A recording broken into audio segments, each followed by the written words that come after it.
Hi friends, welcome to Srihari channel. Vijayamuthusamy பேசுகிறேன். வெயில் கத்திரி வெயில் தொடங்க போகுது இல்லைங்களா? இது தை மாதத்துக்கும் சித்திரை மாதம் இதுக்கும் சூரியனுக்கும் ஒரு வித்தியாசம் இருக்குது. என்ன வித்தியாசம் தெரியுங்கன்னா, தை மாதம் நம்ம பொங்கலுக்கு நம்ம சூரியனுக்கு வச்சு படைப்போம் இல்லைங்களா? தை மாதம் நாம் பொங்கல் வைப்போம். சித்திரை மாதம் வெயில் நமக்கு பொங்கல் வைக்கும்.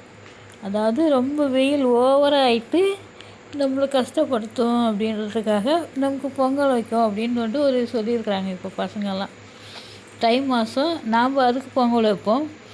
சித்திரை மாதம் அது சூரியன் நமக்கு பொங்கல் வைக்குமா. ஓகேங்களா? எந்த பதிவு உங்களுக்கு பிடிச்சிருந்தா லைக் பண்ணுங்கள், ஷேர் பண்ணுங்கள், கமெண்ட் பண்ணுங்கள்.